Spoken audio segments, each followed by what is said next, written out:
My name is Roque Cozzette, and it is an honor to be here with you today. Thank you for coming out to support IMATS, the International Makeup Artist Trade Show. So IMATS is near and dear to my heart because it was the first outlet I ever had, besides like in a classroom setting, to connect with fellow makeup artists. So I'm using the Infinite makeup now as an eyeshadow base. So this is full coverage. Yeah. Rarely have to use it at that capacity, Okay. but I want something in my kit I don't think you that know if someone the says cover a question. tattoo or hyperpigmentation, that I've got the product that I could do that with. And the range, everything that I do is built in color theory. So there are cool yellow-green colors, neutral, golden they're called, they're yellow-orange on the color wheel, and then I've got warm, which are red-orange. So if you get women of color, they think, I got all that delicious color, I don't have to wear a sunscreen. So often you'll find someone neutral and they're golden, they're yellow-orange up until about eye level, and then it gets ashy right around the perimeter of the forehead. So sometimes that can trick us, we trick ourselves. So when bringing out the warms, I say, don't stop and think you get. Another common occurrence I see is then the woman of color will just put on too red of a foundation all over. So the thing is, you need three, because you need your highlighter, primary, and then you need that warmth to warm it up. But if we have a question there. Yes, Lisa's question is, when it comes to doing makeup, what is a good setting powder to use? The setting and lighting to use. Do you want to Whatever elaborate you more? want to produce an outcome. No, my question. There's like 1,000 yeah. answers to that. Because my question was, if I apply my makeup in certain lighting, it doesn't come out when I go to take my picture with the flash, and it's just. Yeah. Sometimes it's horrific. If I So don't, if you're if I don't using, get the are you perfect using lighting. a point and shoot? Point No. and shoot camera? No, just a basic Nikon. Yeah, so you should have been with me on Thursday when I taught the muography workshop, because I taught you how to work the camera. So you've got a Oh, wow. trinity when you're working with photography. You've got the aperture, which is the f-stop, and then you've got shutter speed, and you've got ISO. I'll come talk to you after your Yeah, setting. those are the things that censor the light on your camera. So come by, I'm going to teach you some exercises on how to work with the ISO so that you're not overshooting it. This is what I was talking about earlier, when you spend all that time on the glow and then you blast right past it and things go flat. Yeah, so that's a great question, but I'm happy to help you later. Does anyone else have any other questions? No? We're good?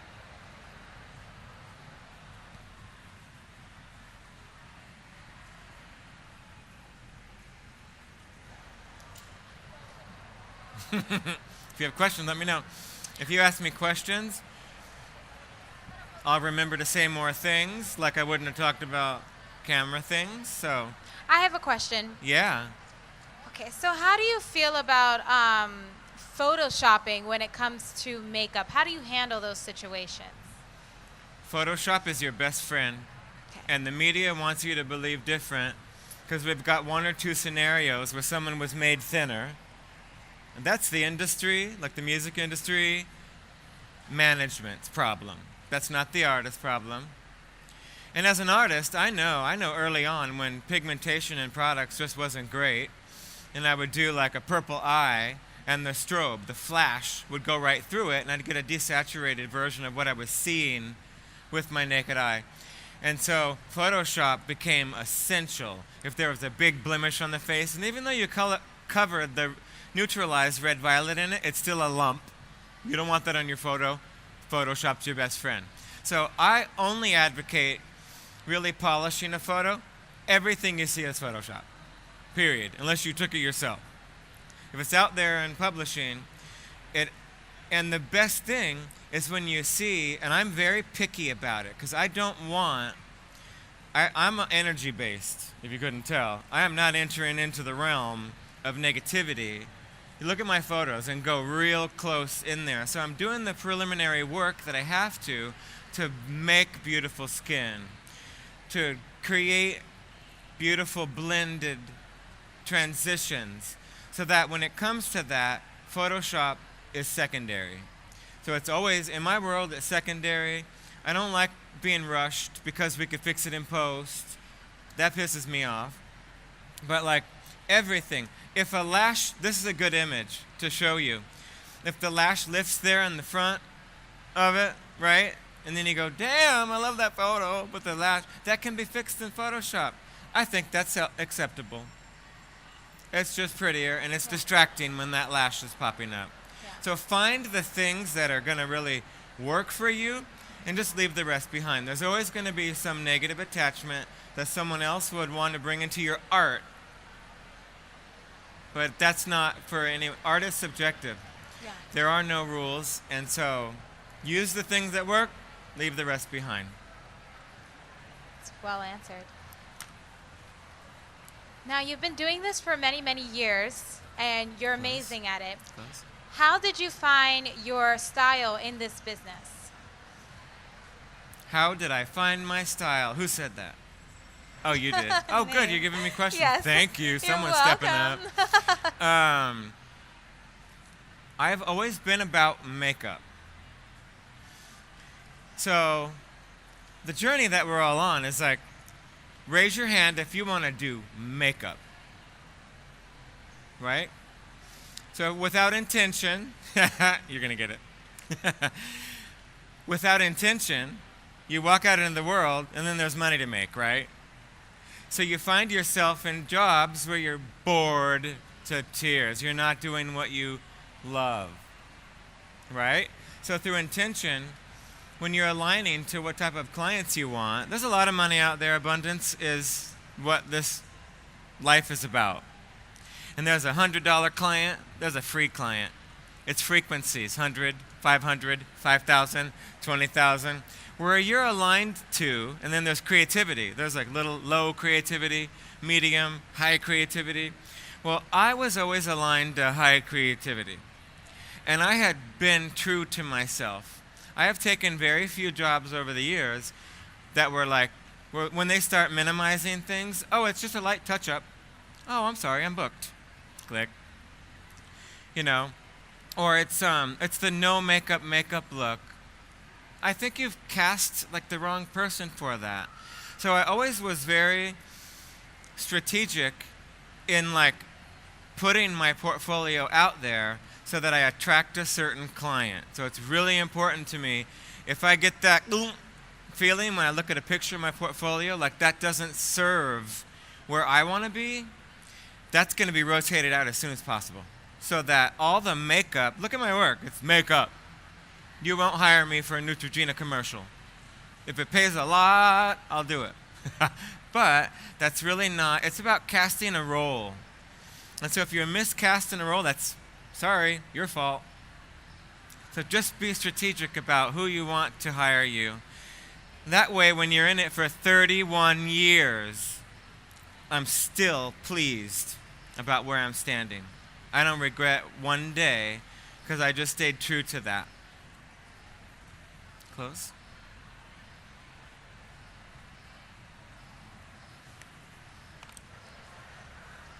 What should I do? Okay, this color is called Union. And the S175, this is a standard crease brush. And this is a velvet matte color. There are 30 of them. What I thought about as well in the contour colors, if you can see it, they start from cool and they go all the way to warm, and then the deepest one is here. This was developed, it's in the contour palette as well, on Danessa Myricks, who is my studio partner, because I was not finding like deeper, warmer, rich, non-ashy tones as the tones get darker. Go out there. Look for your contour color. Starting with you. I'm looking at like, are you Latin people over there? Light-skinned? Yeah, starting at you, things start getting shady. Okay? So it's so important for me to really roll with the tones. So when you look at our tester board, there's so many like neutral to warm contour tones because I want from very fair to very deep skin tone to feel included. We have a question from the audience. Yep. Hello. I was wondering what advice you have for those of us who would like to assist more to pros like yourself. Never do it. Yeah. Well, assisting is serving the greater good of another artist, right? And I did it for 10 years with Pat. I never thought I would be assisting, but one of my dear friends that I opened Mac Pro with, Marla Belt, was put in the number one role for Pat and then brought in people who she thought were talented. I was asked on the stage here last year, what do you do to get all of your jobs? Isn't that hard? And I go, no, and I had to think about it. And it was through referral, as most of my jobs are like people that know and trust me. And so I went there with skills already, 20 years of skills. So when after leaving, I look in retrospect and I thought, wow, I learned patience and tolerance, and I learned to surrender. Perhaps I thought I knew it all until that day when Pat McGrath was looking me in the face and going, that's crooked. And so perhaps that was what I needed in my life. So what is it that you want out of this assisting position? Because there are so many things. Yell.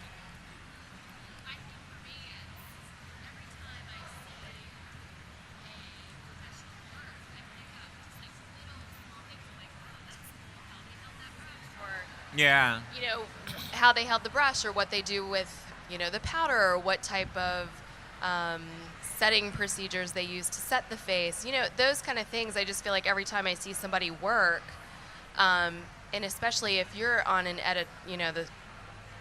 the set of an editorial shoot, I mean, those kind of things are not going to be usually filmed, so I couldn't look that up on YouTube. Those are harder things to, that sort of real world experience is harder to learn by trying to look it up on YouTube. So I always feel like in person, working alongside somebody, assisting somebody is where I sort of pick up those little nuances that, are really eye-opening and help me grow as a professional. Yeah, I see what you mean. I never had that. So you don't need it. I went for the glory, honestly. I went because I could be backstage at Gucci.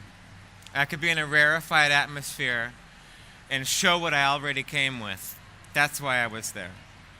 So I don't want you to look outside of yourself. You could do it. You just got to practice. I practiced on in high school, I have girls telling me on Facebook how I hit them in the head with a comb when they kept moving when I was doing their makeup. Okay, I started practicing. Because I can't say that assisting is a time to be teaching someone. So you could stand there, and I just don't want, if you're assisting me, you're busting your ass doing makeup right next to me. You don't have time to sit and me teach you. That happens in a classroom environment, so it would be a disservice for me to have you come join me, because I don't think I would even do my best in showing you what I was doing, because I'll do it so fast that I'll go right past you. But I think, YouTube is a great place to look at like what others are doing and then go practice the things. Find your way on your own, you'll be more proud. Yeah, and then if you get an opportunity to assist a big artist, that's why you're going to be standing next to them, because they're proud of what you do too. Okay, thank you for that.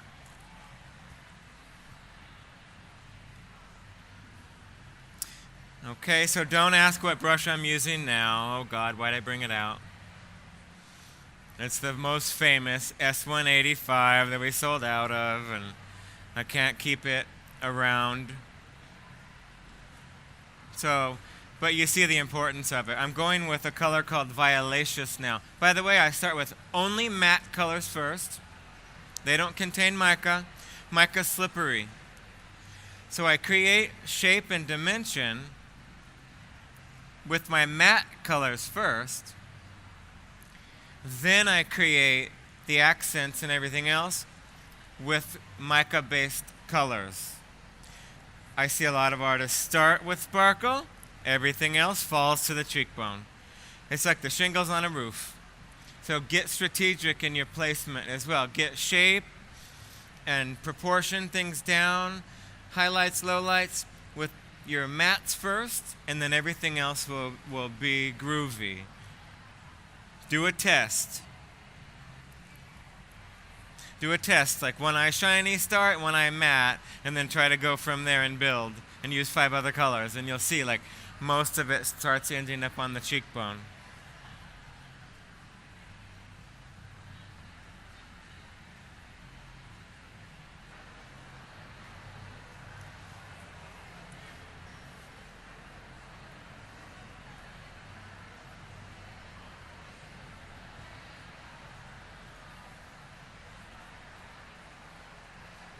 Next question.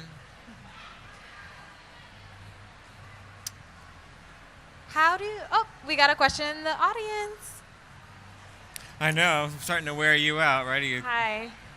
Have you ever walked off of a job? No. Why I asked that? You said you're a person of energy. Was there ever a job where it was shitty, like all the people were shitty, and then you Shitty? like couldn't work with them? Like Did you say shitty? yeah. Like their energy was bad or No. something? Yeah, of course. Yeah. But I don't always have to take that on. Because I am sensitive. Like, yeah, like I'm sensitive to that shit. I'm sensitive to shit. But I also learned like I like learning through other people's mistakes. So I see people get like caught up in the shit. Next thing you know, they're in the shit fan. And then they're upset, and it never had to do with them in the first place. So I learned early on, like, if the shit hits the fan, I'll just blow with the wind over here. And then also setting up the intentions about who I want to work around. That was the most powerful thing that I have to offer, is that setting that up, I'm so fortunate in that knowing that I always seem to find myself around good people. And the more I practice that, the more good people show up. And when I see those results, that keeps me centered. So, but I worked in fashion for 15 years. Of course I see shit hit the fan. It's all around. But I don't always, it's like your ego. Your ego is like, that bitch, why she... You could go, yeah, okay, whatever. Or you could take it on and then start hating. So you always have a choice. You have free will. So when it comes to working, let's say, backstage at a fashion show, if you're doing a magazine, I feel like it's all about teamwork. You know, you have the makeup artist, the hair stylist, the stylist. What is the most important lesson you've learned about teamwork? Surrender. I prefer not to work alone. So you know, I do hair, cosmetology in '84. I became an esthetician in '93. Photographer. I made the headpiece. So I'm capable. I would rather you make the damn headpiece and you do the hair, because when that happens, I feel like together we open up to something much brighter that maybe I wasn't thinking about. So I prefer the co-creation. That's why I put it on that slide. I love that. And surrender to me isn't like through war and I'm weak. It's like empowerment. Surrender is saying, okay, I don't know it all. And so I want you to create this with me. That's why I went to go work for Pat. Because I could then be in an environment where, yeah, I have an influence, but all that pressure could lay on someone else. And I could be there as part of the co-creative process, because I know that whenever I unite with somebody, we think of something powerful. This is why Danessa and I create together a lot. Because when she runs out of ideas, I have some. When I run out of ideas, she has some. So teamwork to me is like the best. It's the best thing. Have another question in the audience. Go. How do you promote yourself to get a job? How do I promote myself? I've been around so damn How do you long. get started? In high school, in 10th grade, I went to cosmetology. I've been doing it since, and I would not shut up about makeup. I would not stop doing it. And like I said, most of my jobs, I had to think about this when I was asked the question just last year, is through referral. And so having a website, getting your work out there, finding out what magazines take submissions, so that when you do 5 looks and they get photographed, finding photographers, there's someone way back in the back that has the next question too. Or are you saying hi? Hi. But you know what I mean? Like, so I find magazines that allow submissions. I submit my work. Hence, the magazine you sitting right over there. Like, this is my idea to reach out and say, hey, I got a story. And this is what photographers do. So then that just keeps building. And then you'll get noticed. So be easy with yourself too. Because that process is as much as you put into it. James has a question for you. Yep. Hi. Hi. So basically, as a pro makeup artist, I of course you have done many different places where you take the shootings, let's say in outdoors. What would you recommend that the summer is right around the corner for the use for foundations? Will you use creams? Will you use setting powders? What will be your suggestions for that outdoor makeover in 100-degree weather? The Infinite Makeup by Cozzette, because it's heat resistant, waterproof. Yeah, you got to know your products. You really got to, like, I have a trainer in Hawaii, and she would do all the testing. Years ago, I started to create products, doing product development for Ket Cosmetics, and the cream foundations I created there, when they would go over to India, where it's like the hottest you could ever be. And then relying on feedback. So I love going to the internet and seeing what people say about Cozzette, because they'll tell me. I live here. I got all extreme weathers, so I have the perfect testing ground for longevity and durability. So, but I also look to the community for you to, trust me, you'll tell me if there's something I need to work on. And so I take that to heart. And I create through, that's the other part of co-creation, is being able to surrender to the ego. I don't think I know it all. I know a lot, and I'm still growing. I'm still building that, and I can't do it without you. And so I do appreciate like what others say. My cream foundation that I have now used to be in a pan, and people were saying, I wish it had more coverage. I wish it would last longer. So the stick, I improved the formula for that reason, the reason that you're asking for. So thank you for that. When it comes to making your own products and really building your brand, how would you go about pitching that to somebody? Pitching it? Pitching it. Let's say you wanted to collaborate with someone who you felt like, you know, I like the way they did this person's eyeshadow. I really want to collab with them to create my own. How would you reach out to that company? Yeah, so this is a product development question? Yes. Yep, every year there are shows in Las Vegas, in Bologna, Italy, in Hong Kong, in Taiwan, I could go on and on and on. There are shows for manufacturers. So it's like the plastic factories are showing up. They're offering the components. The glass factories, they're offering the bottle, the glass packaging. There's labs. So if you want to create your own brand, you got to start attending these trade shows that are for, there's one called Cosmoprof, and it happens in Bologna, Italy. I go every year. And it happens in Las Vegas, like in July, I think. So that's going to be, and I've been doing product development for 25 years, and I did that. Also, Pat was under the Procter & Gamble umbrella for a very long time. So I had the experience to be there while working and testing products as well. So it is difficult because we've got, like, you have to go to those shows so that you meet the source. my goal was like, I don't want a middleman. I don't want a Your Name Cosmetics. That's a middleman, right? I want the factory that makes the plastic component. I want the best price. I'm smart. And I want to know the chemist. I want to meet them, talk to them. They didn't have to understand my vision or forget it. I'm spending money. And I created my brand from 50 cents. On my own. I didn't have outside investment. So it became like a life goal. Like, okay, I got to make this work.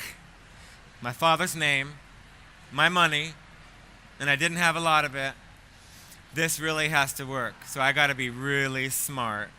And so the first thing I noticed was this, like, you could just put a label on something. And all that glitters is not gold. I don't want sameness. I wanted to create my own formulation. I know what I wanted. I want to create my own textures. That's why I worked with Sony in the studio to see stuff on high def. And when I brought in all my makeup kit prior to that, everything either looked really reflective. Oh, that's so beautiful. Stop and thank myself and powers that be that allow me to do that.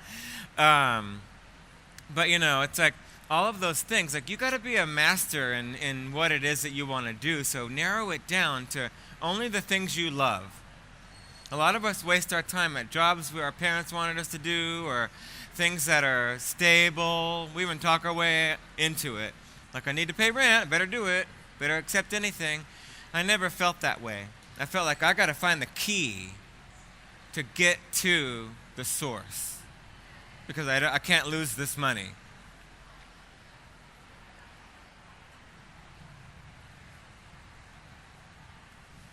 Look straight up.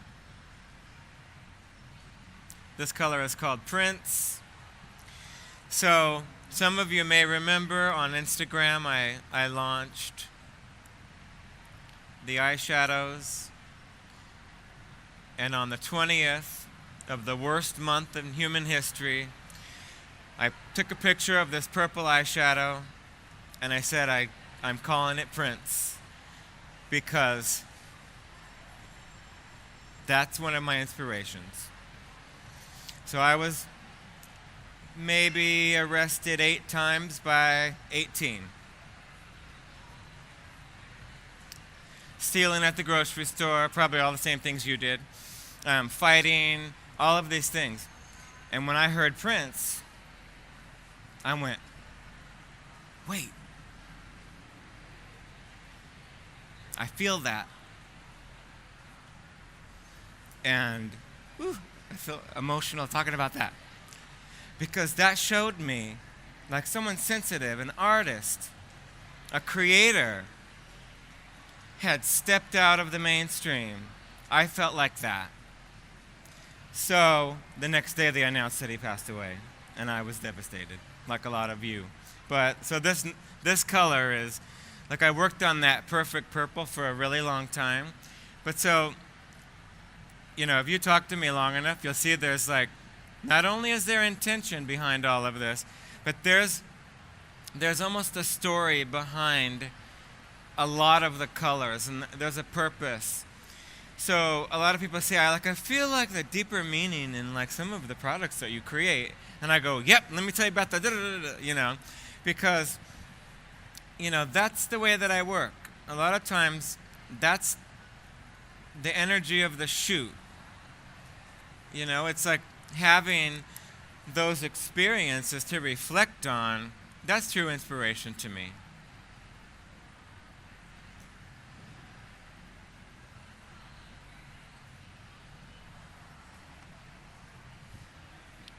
What's time look like?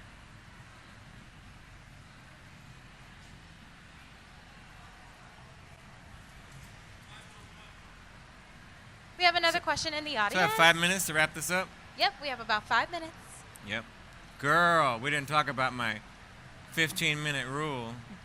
Good afternoon. Where do you sell your products? Where can your products be purchased?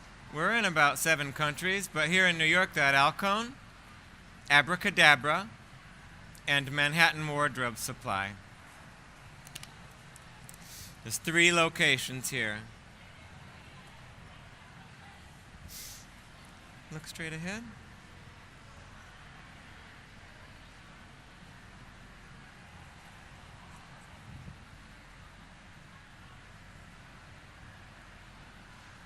Come on, we got 5 minutes, 4 now. If you have any last questions, please let me know. I will be right over there after we're done. And we'll be talking about the magazine, and I'll be happy to sign the magazine for you.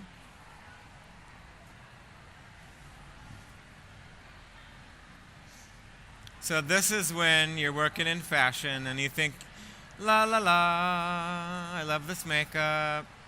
And then Pat comes in and says, Giselle is at Marc Jacobs, and the show starts in 10 minutes. She's walking in the door. Go over to hair and do her face while they're doing hair.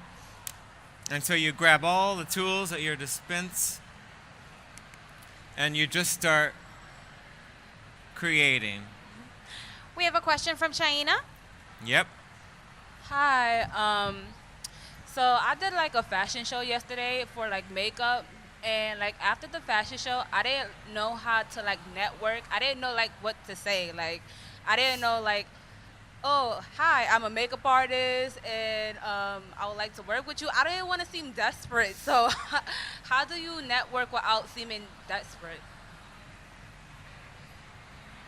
It's difficult on the spot like that. And the thing you want to avoid is what you're referring to, which is feeling like someone would perceive you as desperate. Don't ever talk about desperate. You have a point of attraction, right? So if you walk into it, I'm afraid to... people are like dogs. They're going to sense fear. You are not going to be received. So you need to shove it down. You're worth more than fear. You can choose love or you could choose fear. What is it? Love. Stop choosing fear. Just get in there and go, hello. We're normal people. I don't care if it is Marc Jacobs or it's Oprah Winfrey, right? They're real people, just like you. And so maybe it's you've gone past the mark to think like, oh, I better like, where's my 30-second elevator speech? You know, maybe it's just like, hi, my name is so-and-so, I'm a makeup artist, I love the show, I love this. Be easy about it, let it start subtle, and then it will unravel from there. They're not looking. I'm gonna keep going. This is first I use the contour palette, the only universal one you'll find. From white girl to very dark-skinned girl. I created Dignified on Danessa Myricks because she's the most dignified black woman that I know. And then I created Trust because I understand what it's like to not feel included. And so African American women would look at me when I was walking up to them to do their makeup, and you could see them go, okay, we'll see. So I know it's about trust. I get it. And then empowerment. This rich shade, because that's how you feel when you found the right color. You feel empowered, and that's how I want you to feel. And then this is the blush palette. I'm going as fast as I can. Stop looking at me. Do-do-do-do. And then I'm going to top this off with Danessa Myricks in light highlighters.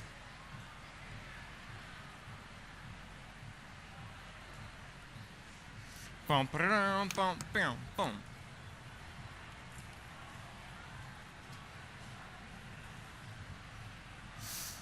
If you see my work, there's a lot of concealer on lips, or maybe just a red lip.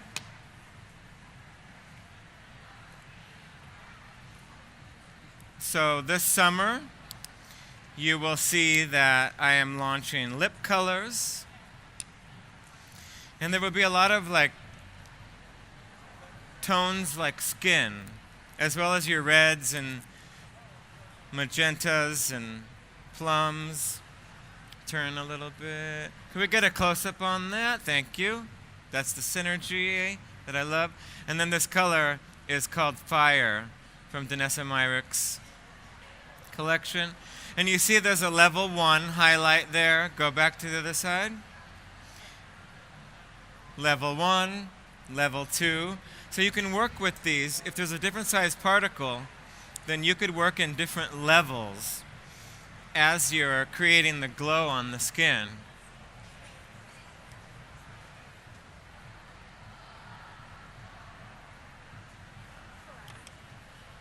I always go for the Cupid's bow, top of the chin.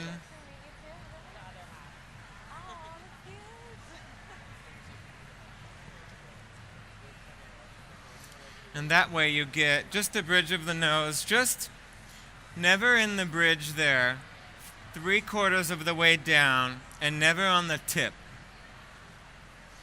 I always say, go back and forth.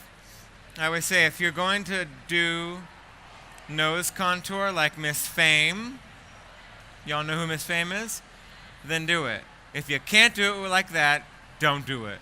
Because like the round on the nose, like you want it to be refining. And a lot of times I'm not contouring, but I'm doing highlighting. And so that's going to draw the light there and narrow it down by itself.